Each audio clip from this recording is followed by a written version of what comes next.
Welcome to our weekly podcast, Let's Talk Rugby. Here with me is Ruben Chihumro. Good to have you, sir. And Lewis and Ruben. Good to have you. Good to be back. Okay, let's start with Gold Cup.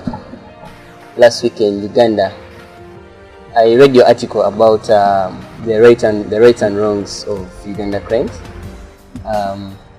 Specifically, you highlighted about our defense. Could you talk about that?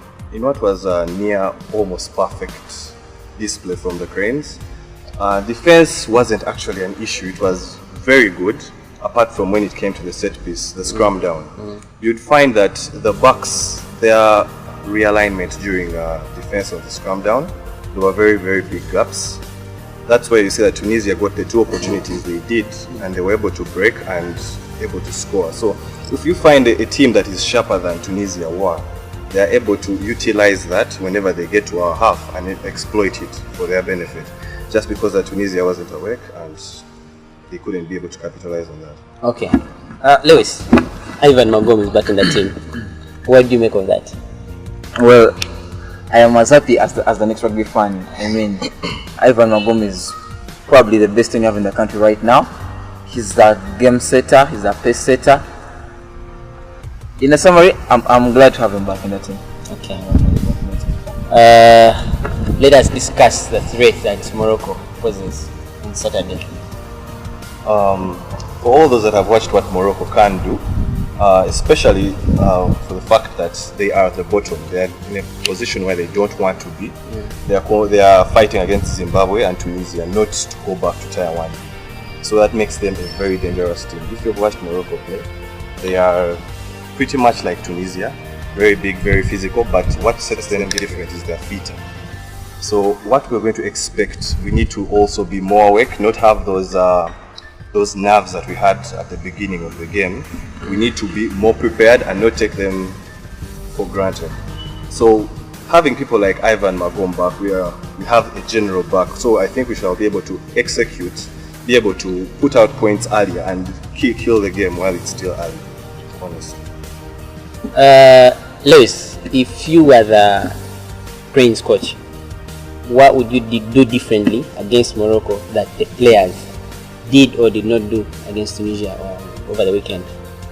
Like Ruben has said, we were slow starters against Tunisia. Actually, we are slow starters because it happened against Kenya, where we conceded 4 tries in the first 20 minutes. And by the time we woke up, Kenya was miles ahead of us. We scored a few tries to try to get back in the game, but that was all futile. Same thing against Tunisia, a very lackluster side. We sleep at the start, and they get in very, very easily. So what I would do as Duncan is tell the boys that the game is 80 minutes, not 60 minutes, as some of them may hope. Start from the word go. And that's why, again, I am happy. We have a general like Ruben has put it, a general like Ivan Magom back. Because we have seen before with Ivan and Aaron running the halfback positions. Then you have Philip running at defenders like he's moving through a marketplace. It's very much fun to watch. So I'm expecting that from the word go, Uganda is going to be on fire because Morocco are a better side than Tunisia. They went to Zimbabwe and got a goal from Zimbabwe. Not very many teams come from wherever they've come, from lower tiers, go to Zimbabwe, go to Harare and get a point, actually get on the scoreboard. But Morocco did that. Uganda and Zimbabwe are practically, you would say, at the same level, or probably Uganda could be a little higher. But then you would expect the same game for Morocco. They've rested for a long while. They've been out of the game for a long while. They are back this weekend. They are very, very rested. Uganda was in action last weekend, so there's still some fatigue from the hits against Tunisia. So what I'll tell the boys is, from the word go, hit, score hard, put the fear of God and the fear of the game in Morocco, and it will be win for Uganda. Maybe Maurice. In addition to what Elma has said, you find that Uganda, if I was the coach, what I would really work on for this weekend is our set piece. We had like 2 successful lineouts in the previous game. Despite that our opponents were worse than us, we could not execute a proper line out. And this week there were reports of Alex Moiru coming back into the team. But from the team we have the final team that's going to play on Saturday that has come out is still not in. So the coach, I think, has chosen to go with the people that have been there and maybe give them one more chance. But the thing is, we really need to get ourselves a platform. You see, if we get penalties and we cannot be able to access we cannot be able to kick for touch and then start our attack using a line out, then it's going to be very tiresome for our scrummers, our forwards, because if you have it that they are going to, for every penalty, every free kick we get, we are going to go for the scrum all the time. You're wearing them out. They have other duties to do. You see, rugby is truly played amongst the forwards. They set a platform for the backs to play. So if we can get that momentum starting from the line out, getting the proper territory, but of course we have to maintain what we have done for now. We have to keep the ball. Uganda is not the biggest of sides. Actually, comparing them to all the others, we are the smallest side, but we are, with the exception of Namibia, I think we are second in skill levels. Yeah. The other teams are just more efficient and they understand their problems and they know how to use their strengths to their advantage. So we need to keep the ball. You realized after the 20 minutes against Tunisia, when we changed and started not kicking the ball away aimlessly, we actually started to play. We started taking control of the game, taking nothing away from Robert Masendi. He played a very good game, but yeah, we need more experienced heads back into the fold. And that's why I think Ivan Magoma has been chosen, though I think it's a bit unfair. Robert should have been on the bench, in my opinion. Okay. Maybe to add on to what Ruben has said, you realize it's a stereotype, but it's true. North African rugby is majorly amongst the forwards. They are heavier than we are. So you're going to expect them to have their ball and possession amongst the forwards. I think the tactic we have to maximize is to make sure that the ball, when it is in Uganda's hands, it gets to our runners, gets to Aaron, gets to Ivan, gets to James Odong, Chimono with those hits and offloads, gets to Philip, Michael. When our runners have the ball, I think we shall have a very good game. Let us talk about Phil Pokorach. Oh boy, we all loved him, we all enjoyed watching him, scoring 37 points. But what threat do you think he poses against Morocco on Saturday? Well, with Philip, if you've seen him in the 7s and the 15s, I think every team needs a player like him. You need someone with the X factor. Someone who, when you've tried everything according to the letter of the book, according to what the coach tells you, you need someone who is going to do something out of the blue, take a chance. Because you see, if you read my article, I was actually saying some of the things he does are borderline gambling. But because fortune favors the brave, when you actually try out something, maybe 5 out of 10 times it's going to work, and yes, that's what makes him an exceptional player. He has the, can I call them, the balls to actually try something, which not all players have. But on the other hand, maybe this might not be for this period, because right now we need to secure a proper position for the Gold Cup so that we can have better fixtures next year. But we need to also start learning how to play without Philip. We don't have any backups for 15 that are actually tested. Yes, there is James Odong, but he has been playing a lot at wing. We have people like Timothy Kisiga, but they are not in the fold. And you see, Uganda did away with what used to be Cranes A. It was a team where you'd have the potential people supposed to be going to the main team, but they'll be getting needed game time. You have people like Komake Chakera, they're all there, but they're just waiting in the folds. They don't have where they can keep getting that much needed experience, because club rugby is different from test rugby. So you need to have a platform where people are tried out. Now take for instance, God forbid, Philip is injured, or maybe he gets a bigger contract, like let me say in France, in the UK, and is unable to come back. We have to find solutions for that. But of course, about Saturday, what we expect from him, more of the same basically, because I don't support him being at 10, because he likes to express himself. We want our number 10 to be a distributor, to create for others.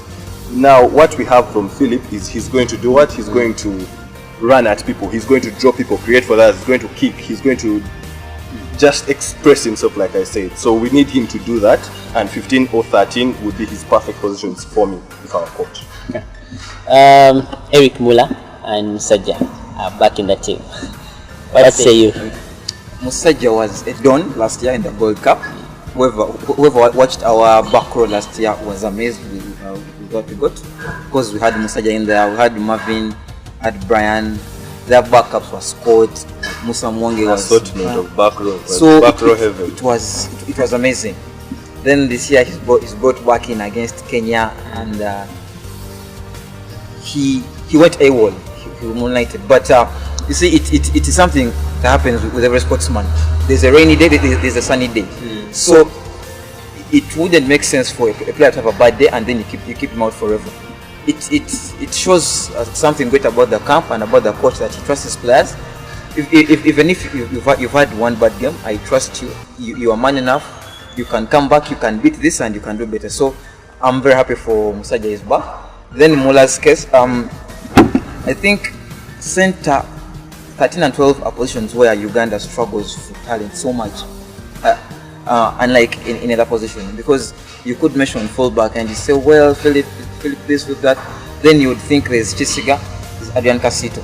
When you mention 10, we beat Tunisia 67 without Ivan. When you come to the back row, I've given you the names. When you come to the front row, well, Pirates can gift us with Alema and Pajo. But when you come to center, it's still a gamble. So I think the coach is still trying out very, very many things. He's still trying to identify someone that can be as constant at 13 as Michael has been. Because when you're naming a 15-a-side team for Uganda, 13 is known. You can name everything and change whatever you want. But you know 13 is constant. 13 is going to be Michael Crutch. If 13 has something else, you're going to ask, is he injured? Is he sick? Is he out on family issues?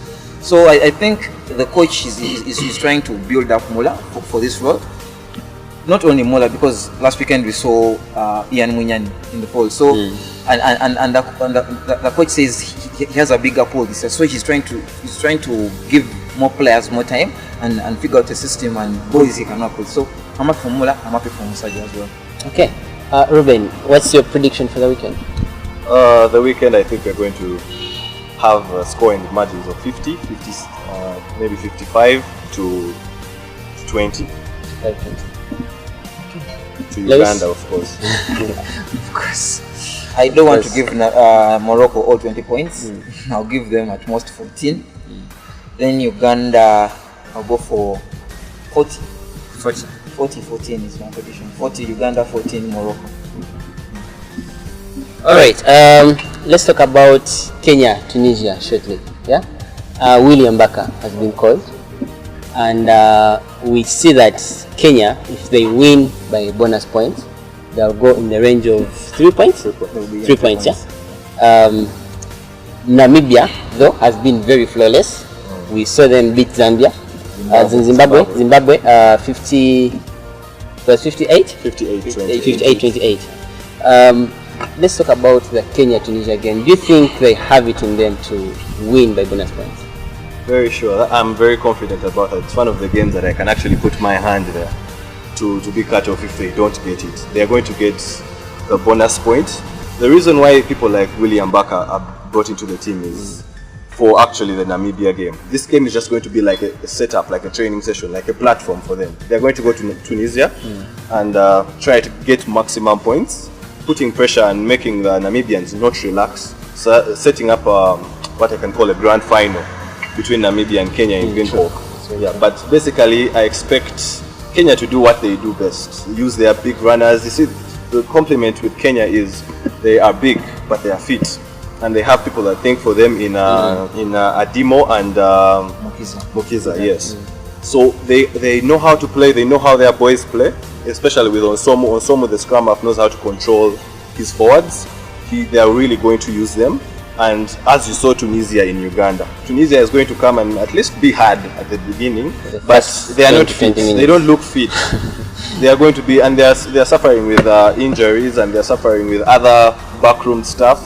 So I don't really see Tunisia really posing a very big challenge, and I think my guess would be Tunisia is a team that's going to go back to Taiwan. So I expect Kenya to win and set up a mouth-watering clash for who's going to take that top spot for the Rugby World Cup. Okay, I wanted us to discuss about the health of the rugby players. I think we are going to discuss that in our next podcast.